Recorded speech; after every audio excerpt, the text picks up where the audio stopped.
Jangan lupa untuk subscribe YouTube channel Metro TV News dan nyalakan notifikasinya. Agustus 2021 ini menjadi sebuah sejarah penting bagi seluruh prajurit TNI Angkatan Darat sebab sejak kemarin TNI Angkatan Darat bersama US Army menggelar latihan terbesar dalam sejarah bangsa Indonesia. Tidak tanggung-tanggung, hampir 5.000 pasukan terlibat dalam latihan ini.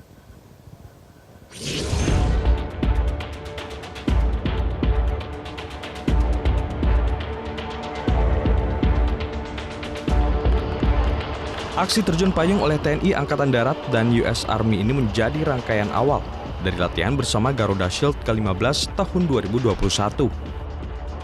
Latihan penerjunan ini diikuti oleh penerjun dari Tentara Amerika Serikat sebanyak 478 penerjun dan 91 penerjun dari TNI Angkatan Darat dengan menggunakan pesawat C-17 Globemaster yang terbang dari Guam, Amerika Serikat. Karena mereka terbang 7 jam sebelum langsung penerjunan. Ini sesuatu yang sangat berbeda dan pengalaman yang sangat berharga. 4 jam sebelum terjun mereka sudah dibangunkan, mulai memakai semua payung, ransel, dan seterusnya, sehingga bisa dibayangkan. Latihan terbesar sepanjang sejarah kerjasama militer Indonesia-Amerika Serikat ini akan diselenggarakan mulai 1 hingga 14 Agustus 2021 di 3 tempat berbeda. Tak hanya aksi terjun payung, ada materi latihan perang lainnya yang telah disiapkan. Sebetulnya evaluasinya adalah kita kurang banyak nih. Kurang banyak karena apa? Karena memang sebetulnya bukan hanya staff exercise.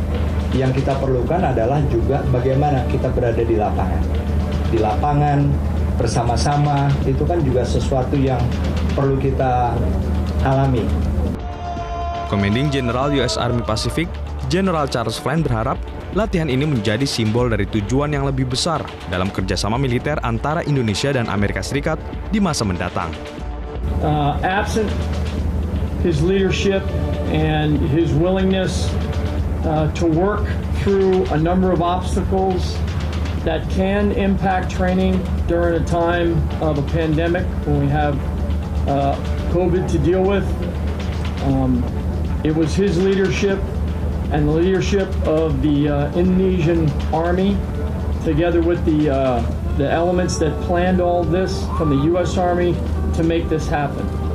And I just want to express my deepest thanks to you and to your countrymen and to your staff for being persistent and making this happen. Dalam kancah kekuatan militer dunia versi Globe Firepower, Indonesia saat ini menempati ranking ke-16 dengan power index sebesar 0,2684. Indonesia unggul atas Israel yang ada di posisi 20, sementara posisi pertama diduduki oleh Amerika Serikat dengan skor 0,0718. Tim Liputan, Metro TV.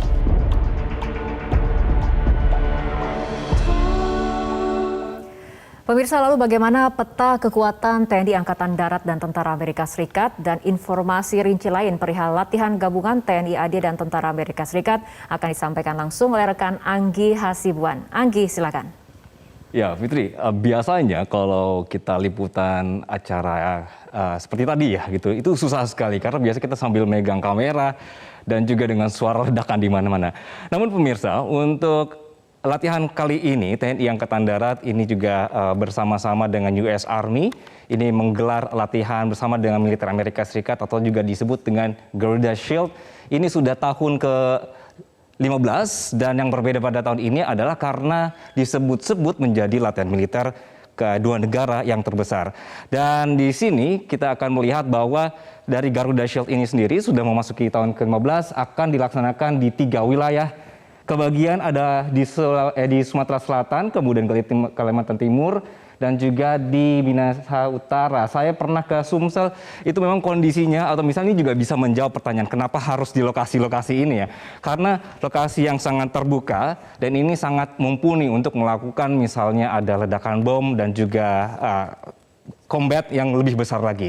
Dan ini pemirsa merupakan latihan terbesar yang dilaksanakan antara kedua negara. Ini juga dilakukan sejak tanggal 4 sampai dengan 14 nanti, dan ini adalah perwujudan dari penjagaan stabilitas keamanan.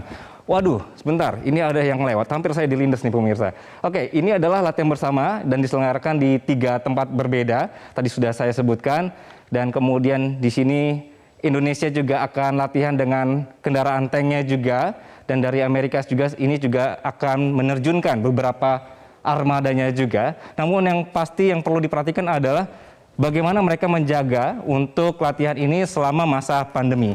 Ini adalah angka atau juga peserta yang akan ikut dalam acara ini sendiri. Jadi tadi sudah disebutkan di berita sebelumnya sudah hampir ada 4.000 orang. Ini besar sekali. Nah, latihan pertama ini akan melibatkan sekitar 250 personil TNI AD dan 122 personil Angkatan Darat. Dan juga ada beberapa tahapan latihan bersama, yaitu pertama adalah bagaimana menyamakan materi mereka, karena ada beberapa latihan yang bersifat drill terkait dengan senjata ringan yang digunakan. Kemudian secara teknik gimana, dan juga di lapangan ini juga ada beberapa latihan, misalnya disebut dengan field training exercise, dan ini juga khusus senjata mortir dan senapan mesin ringan atau yang disebut dengan SMR. Nah, latihan awal dilaksanakan di markas Batalion Infanteri 600 Rider yang sifat awal, dan lanjutannya dengan latihan taktik di lapangan yang dilaksanakan di Amburawang. Oke, ini saya merasa ada yang mengganggu suaranya, dan juga kayaknya ada yang angkat terbang. Ini juga bergabung. Waduh, sebentar. Ini tapi helikopternya sepertinya menghalangi saya pemirsa. Oke, saya di sini saja. Ada yang turun? Kayaknya nggak ada ya. Kita lanjutkan ya.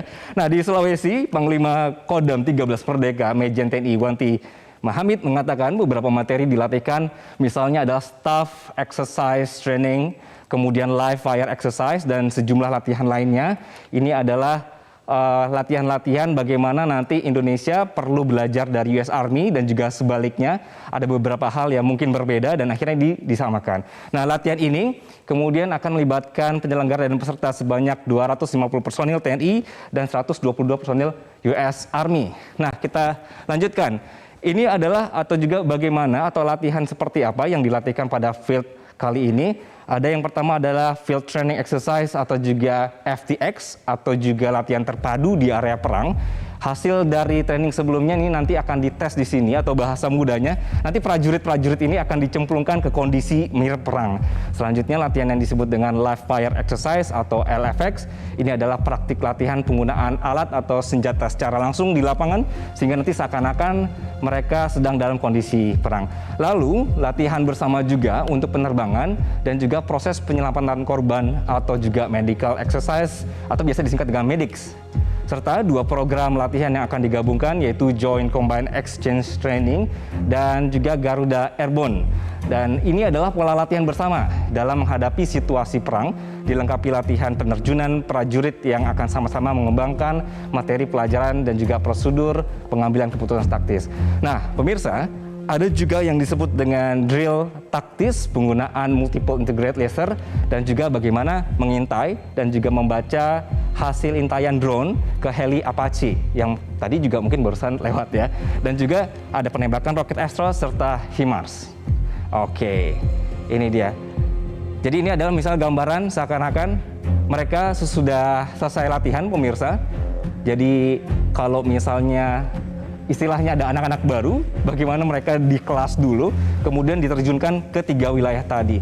Sudah ada pembagian wilayah yang berbeda-beda, dan tentunya karena ini TNI Angkatan Darat juga, salah satu yang paling bagus atau keren adalah Garuda Airborne. Nah, ini adalah senjata dari Indonesia, bagaimana kemampuan untuk terjun dari atas ya. Wow. Oke. Saya nanti akan pulang ke naik helikopter itu ya. Nah, tapi pemirsa, sebenarnya ada apa ini dengan latihan yang terjadi di Indonesia?